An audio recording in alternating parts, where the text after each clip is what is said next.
So, good evening, Bhante. Good evening. Peace and joy, everybody. Good evening, Bhante, Vandana, Bhante. Thank you. And just a reminder that today is the second last. Next session will be the last session for us. So make sure that you have plenty of questions and sharing, and have this opportunity to ask a question to Bhante and get some insight from it. Okay. So, in the meantime, we are trying to get another monk to get another online course. As soon as we got the confirmation, then I will email back to everybody, whoever wants to join. Okay. So, further ado, let's start after Dave. Please, Bhante. Thank you. Can I share the screen? Yeah. Yes.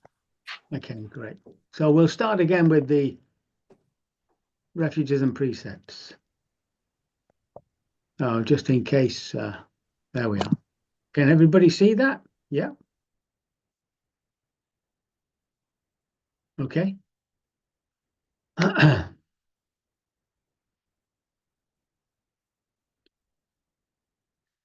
Odang Pujami.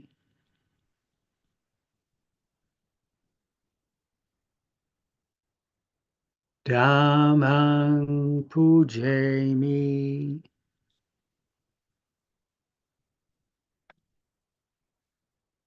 Sanghang Pujami.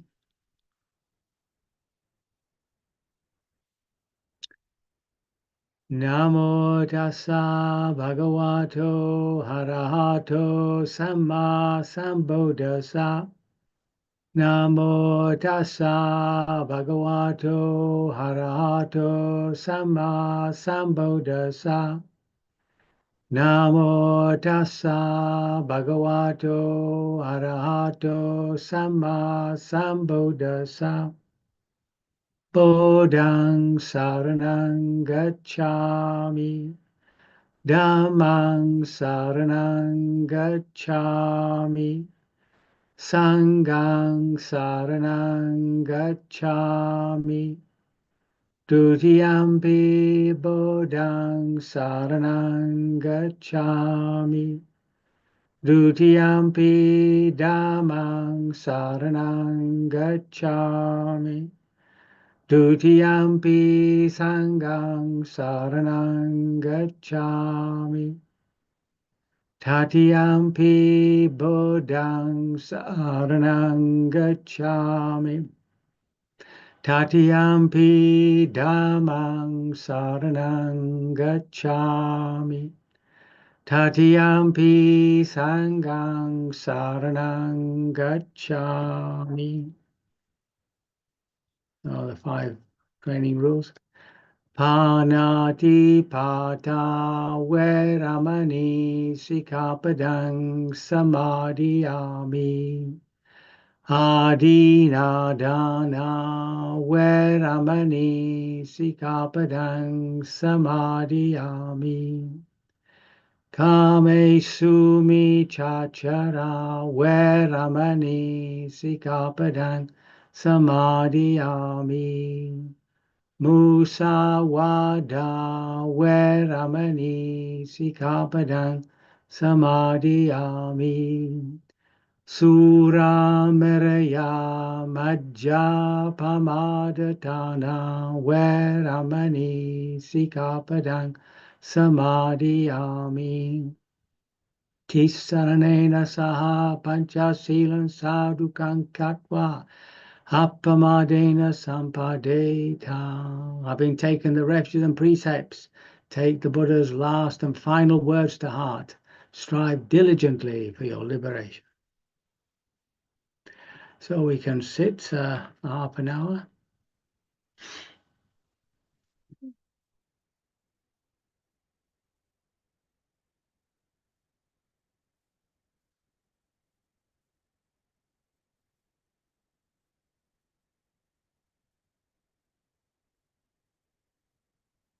So don't forget to establish that quietness at the beginning. And if you lose it, just keep coming back. Use the breath. just the gentle sensations of the breath.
A moment's reflection, just pick up on something that happened during this time. How did you deal with it? How did you work with it?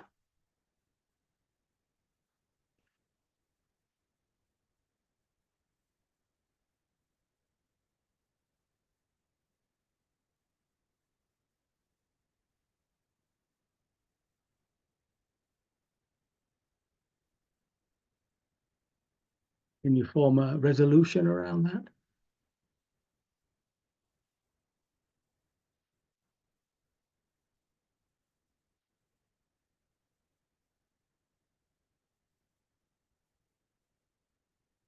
So we can practice some metta bhavana. So again, if you want to use these phrases, may you be safe, well, and happy. May you live contented in harmony with the world. So as usual, we can begin by bringing to mind somebody who's helped us in our lives.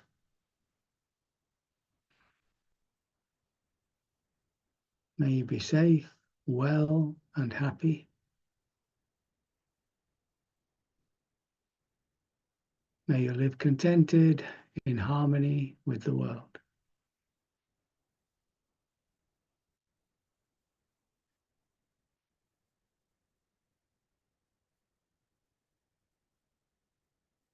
We can bring to mind those who are near and dear to us.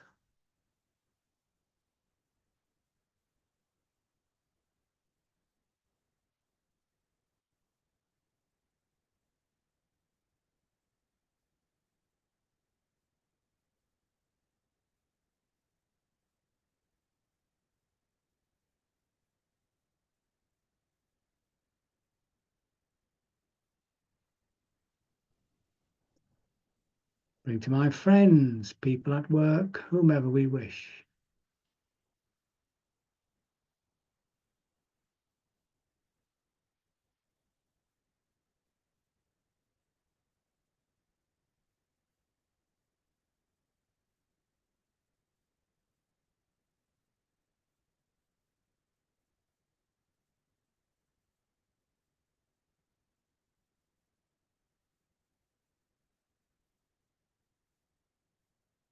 We can bring to mind a neutral person, someone we see but don't know.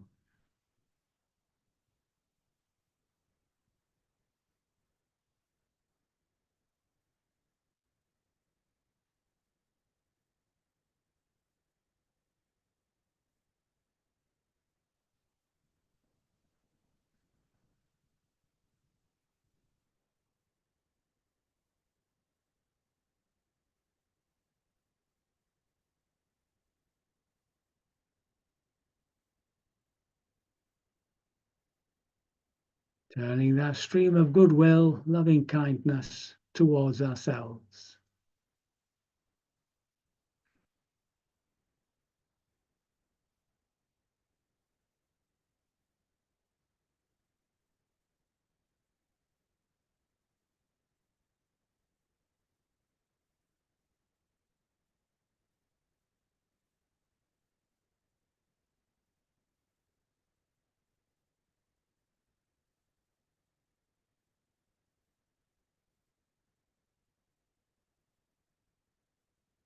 Into the heart of goodwill, anyone we're having difficulties with.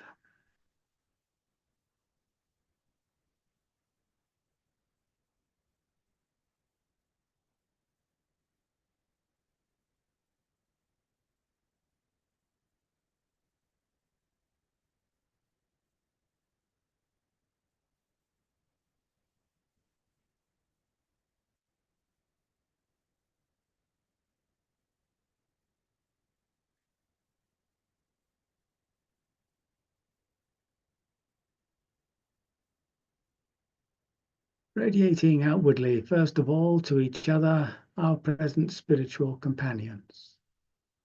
May we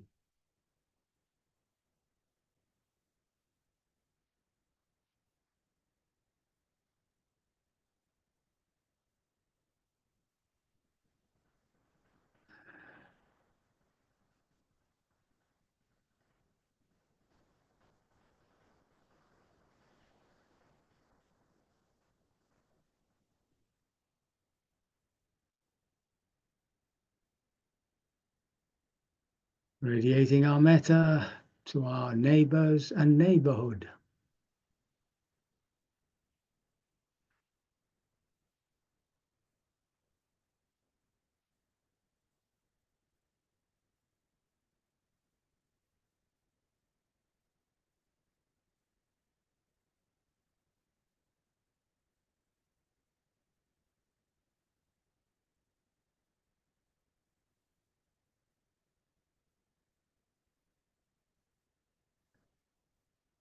To all the people in our country.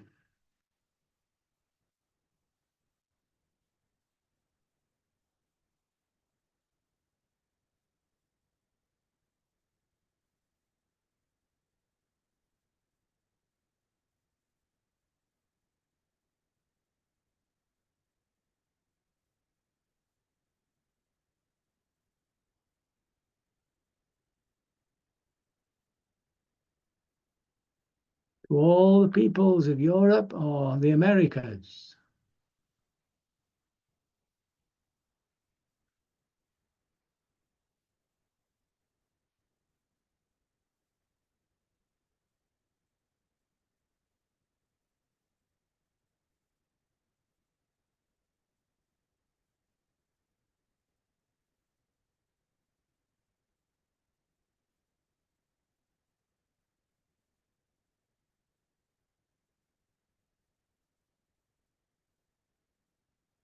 To all people on earth.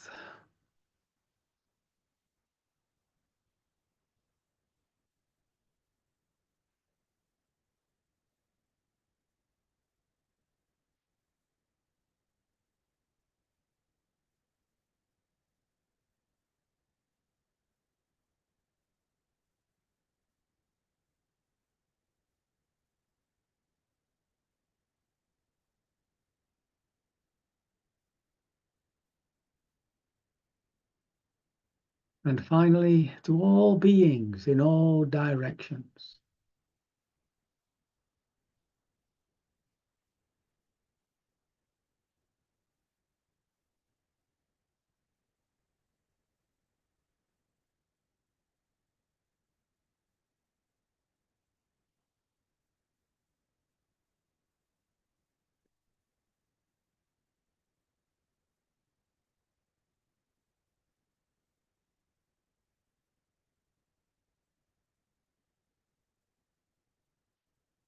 May all beings be happy. Sabe sata sukita hontu. Sabe sata sukita hontu. Sabe sata sukita hontu. Sadhu, sadhu, sadhu. Excuse me.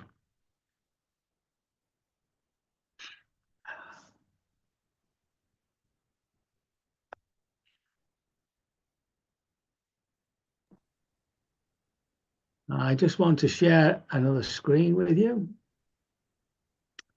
I'm just wondering how many of you have come across the teaching called Iddhapachiyata, or the Lord of this and that. How many of you have come across that? Show your hands. No? Law, it's sometimes called the specific law of conditionality. Nobody? There we are, you see. So I think this is one of the most profound statements that the Buddha makes. Well, it is one of the most profound statements. I want to just share the screen with you when I can find it. Where is it?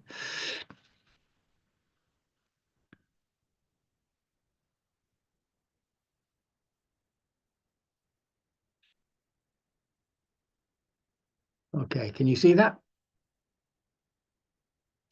So there we have it. The law of this and that, the law of specific conditionality. Okay, that's it. Okay, so that's the formula as it comes in the scriptures. When this is, that is, from the arising of this comes the arising of that. When this isn't, that isn't. From the cessation of this comes the cessation of that. So that seems pretty straightforward. Well, sometimes it's a bit confusing because of the way it's put. So the first two lines are positive and the second two lines are negative.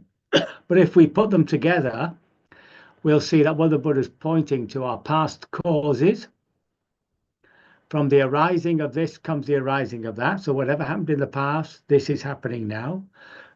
From the cessation of this comes the cessation of that. And then there's present conditions. When this is, that is, and when this isn't, that isn't. Now, this formula is always arises in front of the dependent origination. So it's a fundamental understanding of how things happen, and it has some interesting consequences. Okay, I'll stop the share. Okay. So first of all, you've got the usual way that people talk about cause and effect is linear. Yeah. What happened in the past, because you did this in the past, this happens now. And because you didn't do that in the past, this happens now. So that's a sort of linear thing. Now, if you think about that, where would the creativity come in? Everything is dependent on what's happened in the past. It would suggest a very repetitive cosmos. It just keeps repeating itself because there's no way that you can change it, right? Now, when we take that down to moral terms, moral philosophy, what you get is determinism and fatalism. And there was a teacher in the Buddha's time that actually taught that. His name was Makali Gosala. So he taught no matter what you did, you couldn't change your fate. That was it. It was sort of written in the stars. Everything was determined. It was a very hard position. And the consequence of that, of course, is that you're not responsible for your moral actions. Yeah. If everything has been determined in the past and then you kill somebody, you can't be blamed for it because that was a past determination. Now, the second couplet, when this is, that is, when this isn't, that isn't, that's synchronicity. That's what's happening. So if we take this Zoom meeting, where this Zoom meeting is happening because we're all here and we're all reacting in some way. We're all, communicating in some way. I mean, I'm doing all the talking and you're doing all the listening, because we're all here at this present moment, this event is happening. Now, if that was the cause of things happening, it would suggest that there was complete chaos because there's no regulation.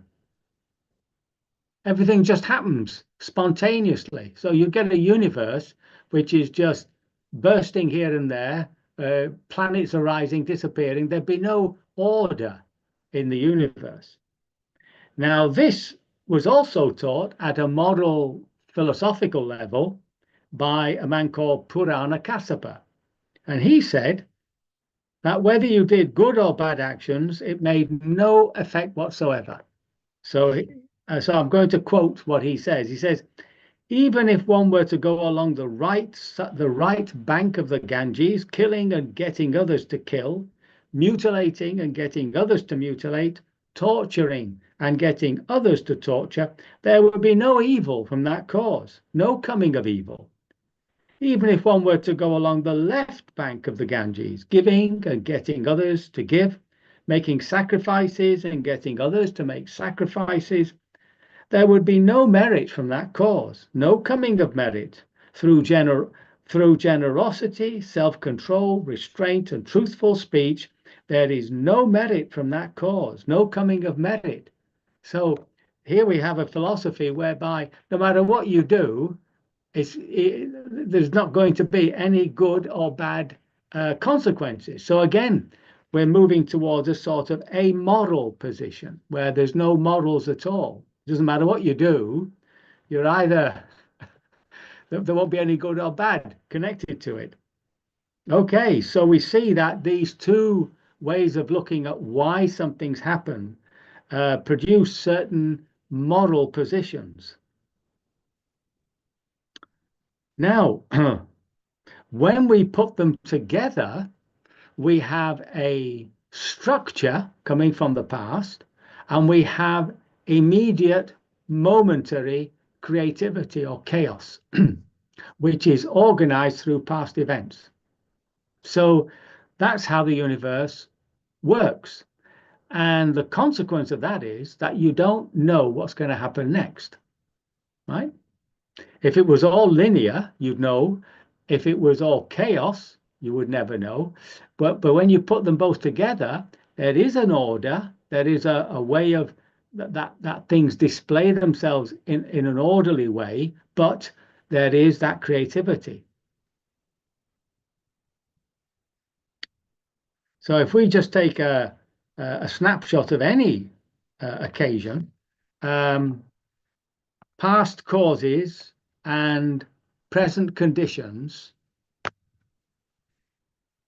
are why things happen. And this runs underneath dependent origination, right? So dependent origination is the pattern that the Buddha saw of how our psychology works. It's the fundamental route that the mind takes. But that doesn't tell you what you're doing. It only gives you a pattern, see? So our job is to see where the pattern is and to see where we're going wrong. And of course, there's 2 points in that dependent origination, which is crucial. The first one is where there's a link between Vedana, feeling, pleasant feeling, and desire, wrong desire. And if we keep acting with wrong desire, then the prediction is that the wheel will repeat itself. But if we stop that desire from activating, then that process which is coming from unwholesome conditioning begins to die away and eventually completely stops. Now, just going back to that idea of the cosmos, there's a beautiful image that's given in Mahayana of what's called Indra's web, which I'm sure some of you have come across. So Indra is the king of the gods, and he's got this web which spreads out in all directions through the cosmos. And at each point of the vertex, whenever these lines actually join, there's a jewel there which mirrors the whole of the universe. So it becomes like a holographic a continuum, a holographic picture. And when you begin to see that everything is mirrored in everything else, then it's beautifully put by Blake, the poet Blake, to see a world in a grain of sand and a heaven in a wild flower, hold infinity in the palm of your hand and eternity in an hour. So if we can grasp the universe, the cosmos, in which we are, of course, actors, as a whole integration, as interdependent, right? As everything happening because of everything else happening, everything else is happening, right? Then you can see how our thoughts has an effect on the outer world, right? The matrix of the outer world, but you don't know what the consequences will be. I'm sure you found yourself saying when you've helped somebody, well, I was only trying to help. And you're doing exactly what they don't want to do, but you say, oh, well, I was only trying to help. So you don't know what your good actions will actually produce. Sometimes it's not exactly what you would hope for. Just to give you an example of a specific charity, there was one that set up a charity for Africa, which was sending clothes to that particular place. And what was happening was it was undermining the tailor trade. And because it undermined the tailor trade, it began to an effect on all other trades. So they had to pull it out. right? So there you have somebody with a really good intention, compassionate, because there's no wisdom, because they don't know the situation that that's going into, they just cause, uh, uh, you know, a collapse. Well, it wasn't a collapse, but the economy began to fall down. So we never know exactly what an effect of an action will be, even when it's a good one. We don't know how it's going to affect the world. But we could say, generally speaking, that it will have some good effect. Now, it also means that internally, in the matrix of our own minds, whenever we think of something or say something or do something, it has an effect on us. It has an effect, a systemic effect, because everything's connected. So whenever we say something kind and gentle, it has a whole effect upon our system, the way we speak, the way we think, etc., right? Because it's all interconnected. It's all working as one. And so when you realize that, of course, your effort is to always do something which is wholesome, and that eventually brings about that sort of situation within ourselves of happiness, of contentment, and that will, of course, affect the people around us. And it all depends upon this basic law.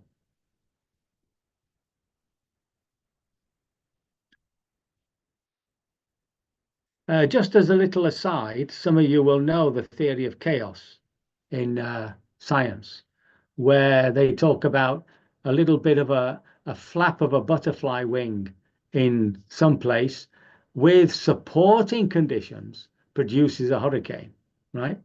So you never know what the effect of an action will be. One of the most obvious ones is a Bosnian nationalist shot Archduke Ferdinand. Now he was the heir to the Austrian throne. Within a month, because of because of supporting conditions, Europe was at war, First World War, within 1 month of this Archduke being killed. That's how quickly things can happen.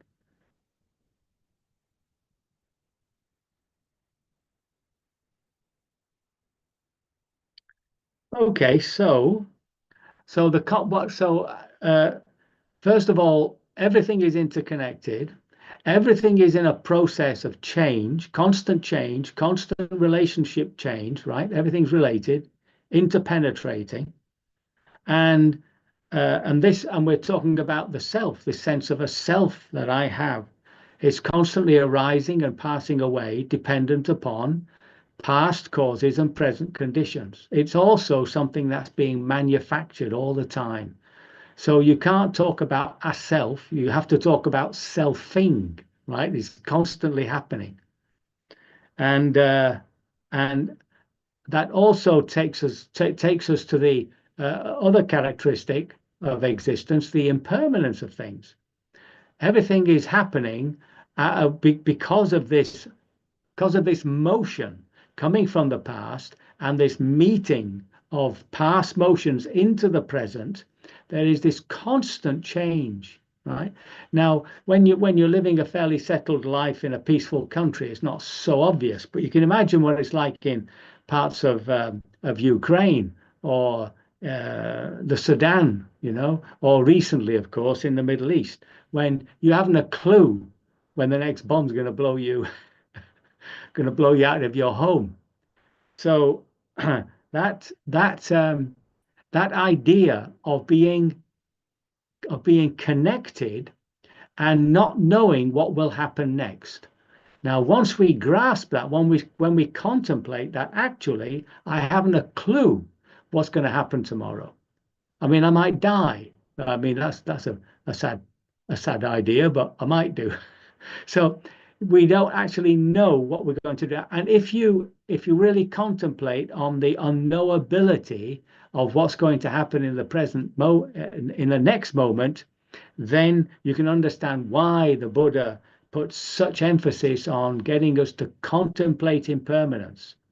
contemplate what it means to die, to contemplate what it means to be in an unstable universe. And that's his teaching, that this law of conditions, this law of specific conditionality, that's what it leads us to understand. Yeah. So it has a direct effect upon our lives. It has a direct effect upon our spiritual lives, on how we're actually going to practice.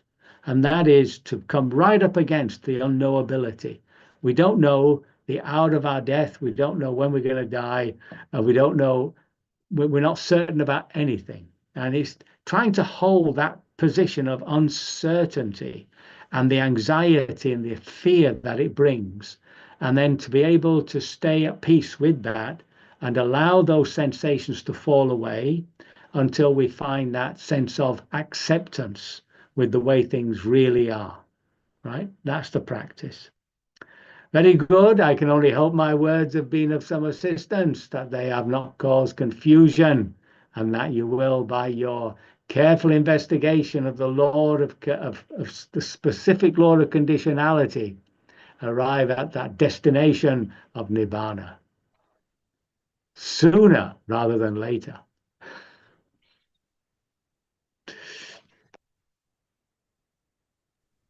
So Very good. thank you, Bhante, for the meditation and a reflection. Anybody wants to ask a question? Or David, do you want to ask a question? The email that you sent to me. Thank you. Thank you, Ajahn, and good evening, Bhante. And thank you so much, and I apologize for joining late. Awesome.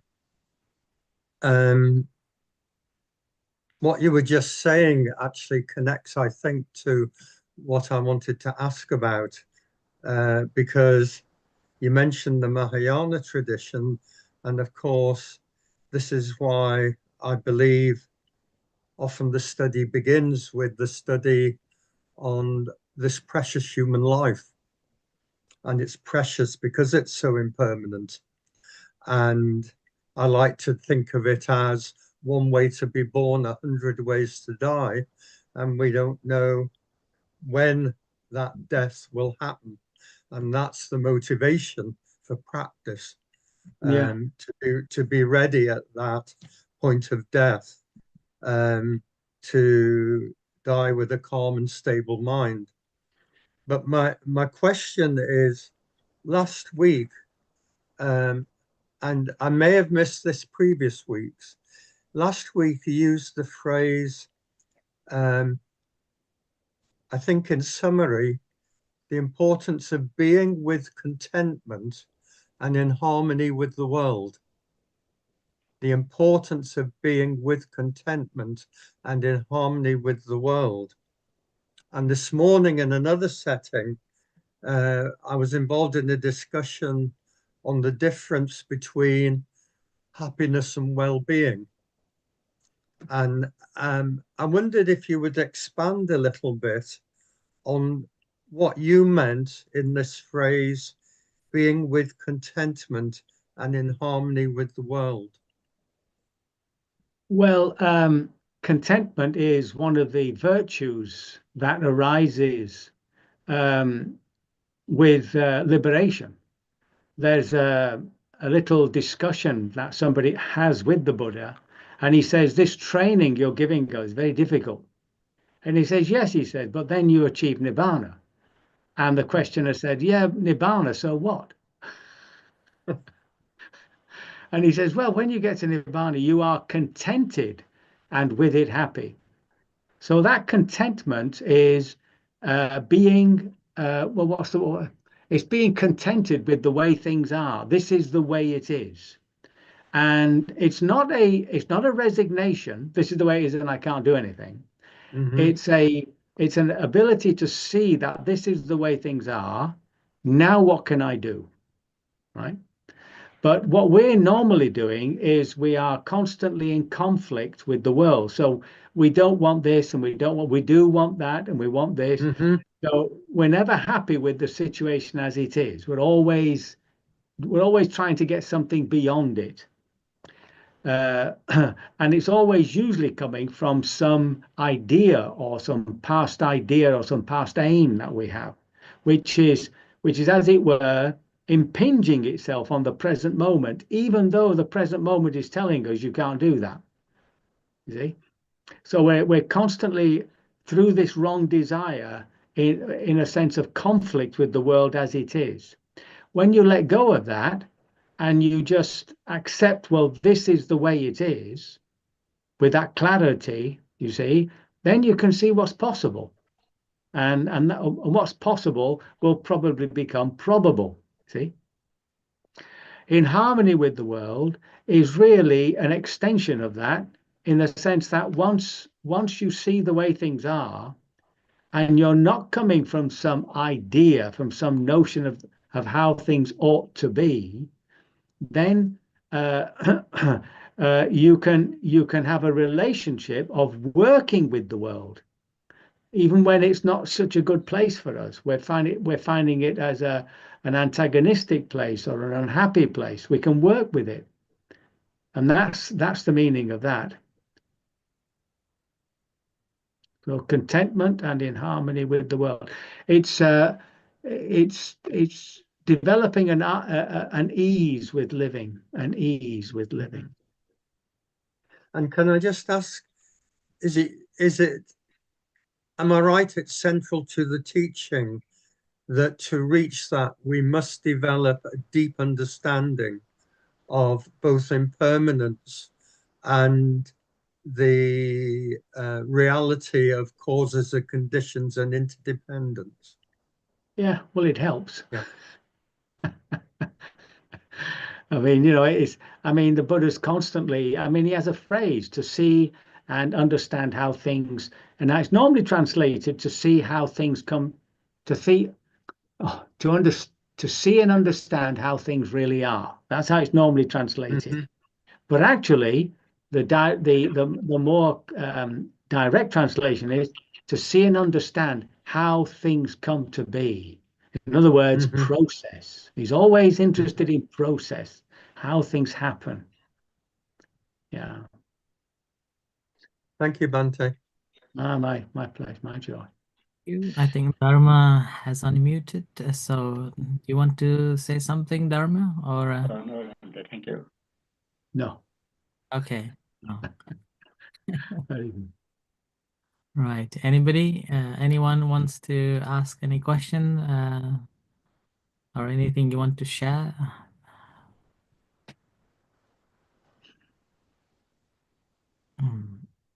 That sounds. Yes, Doreen. Yes. In Pali, or in, I don't know whether it's a direct translation, the ida pachatava is when this is, that not arises, but that is also, that kind of thing. Let me read Venerable Narada's translation. This being so, that is. It's this not being so, that is not. So there's no time. It's like present and past and future. There's no time element in that. When this is there, another thing is there as well. It's all a matter of having everything together. Well, I'm not sure whether it's all together. There's no time element in any of the Paticca explanations, because time is an extreme. I don't know whether Bhante can explain to us about the Majje Sutta. Past and future are extremes. It's not quite being in the middle. Middle also in the present is also not to be attached to. So I've been trying to meditate on the present moment for a long, long time, and I didn't get anywhere because I was always stuck with this is what I'm feeling. So it comes and passes away. That's not anicca. In the higher sense of the word, the thing is, I can't put it into words because I'm struggling with 3 different languages, Pali, Sinhalese, and English. So can the Bhante sort of help me on this? Well, what you quoted was only half of the equation, you see. What you quoted at the beginning, that's seeing things in the present moment and how it happens in the present moment. But the other part of the equation is the past affecting the present moment. Yeah.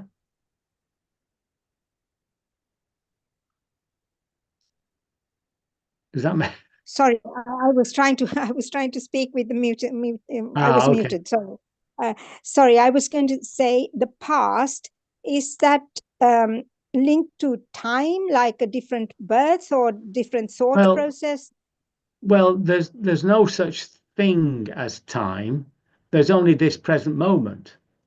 But this present moment has within it the consequences of past action and the consequences of what's actually happening in this present moment. And it arises and passes away radically. That's why the universe can never repeat itself. There's too many variables. That's why the Buddha said that, to try and work out your karma would be impossible. You can't do it. There's too many variables. Yes. I've got another problem though. So there is the understanding that I got from this conversation is that there is such a thing as the universe, and we are here as solid beings, and we have actions and consequences on that notion, having those notions. Is that what you're saying? Yes. Yeah. I wouldn't stress the solid beings too much. I mean, at base, we're just subatomic particles.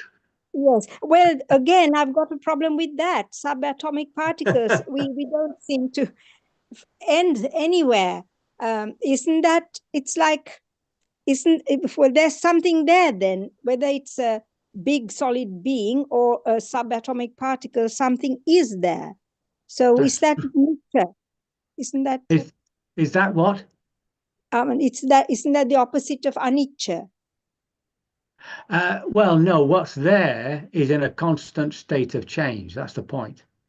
I mean, if you look at the formula, it's arising, upada titi banga, if you know the word. Yeah. So it's the arising of a moment, the moment of it being existent, for want of a better word, and then its collapse.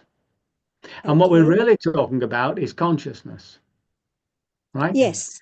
Right, is that our experience is this sequence of consciousnesses that run at such a speed that we get the impression of something flowing, like the old films with the Yes, the screen is moving so fast that we see the person moving, but there are millions of little stills, the little photographs going at such a speed. I got that. Only thing is upado panyayati vayo panyasi titassa anyatatam panyati. There's no, I don't know where people get the upada titibanga. The sutta says arising, passing away, and whatever you thought, or no, it doesn't say you thought, the way I understand it, it says whatever was there is changing. So again, your consciousness idea is the one that I'm thinking of. What you thought was solid at the beginning, or even a micromolecule, is actually not a real thing. It's a concept, but we can't stop there. I'm trying to get to, it is quite difficult because we mustn't go into vijnana, just it's all conscious. We don't have a body in front of us, although we can feel it, that kind of thing. We are not imagining everything, but the rising of it comes because of our ignorance. Well, I'm not sure whether that's very complicated, Gauri. It's not too complicated. I've been thinking about it because us looking at rising and passing away of our breath is not anicca. What is it then? Well, it's just us watching our breath. It's like sharpening a pencil in my the way I understand it, we need to do vipassana. How our first ignorance is there's this body or body breath, as they say, because the sutta says you have to contemplate on the body in the body. Nobody talks about that. Body in the body. Yeah. Well, what the Buddha's doing when he says, to experience the body in the body, experience feelings in feelings, he's trying to get us to really absorb into what we're experiencing. Okay. Right? Okay, To see it but as it really is. That's his way of putting it. okay. Yeah.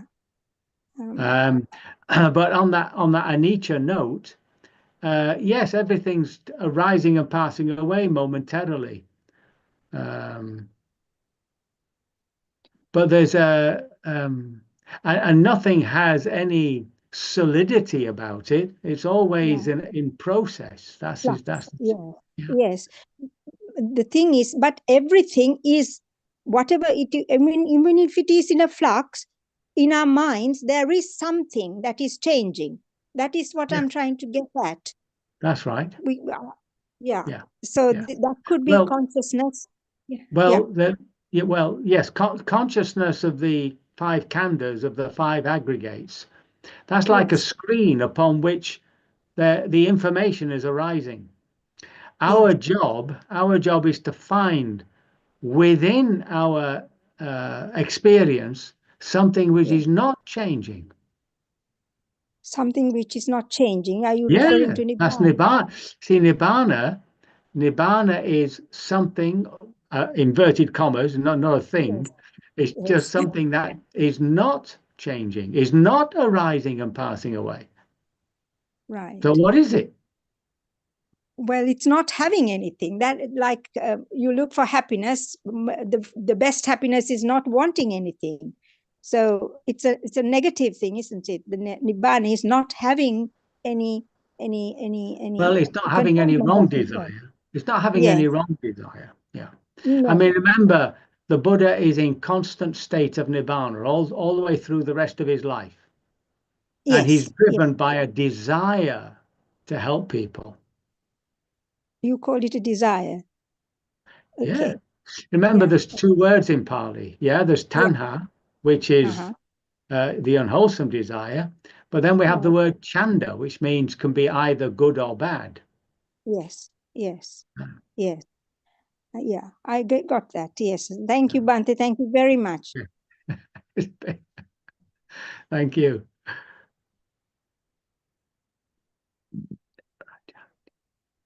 Okay, I think we are 20 minutes past 8. Thank you very much, everyone. And also see you next week, which will be the last session. Okay, so let's back to the Bhante for express our. Thank you. Thank you very much. Great Thank you so much, Bhante. Thank you. Thank you, Bhante. Toodaloo. Thank you. Thank you, everyone, and have a good night and enjoy, and see you next week again.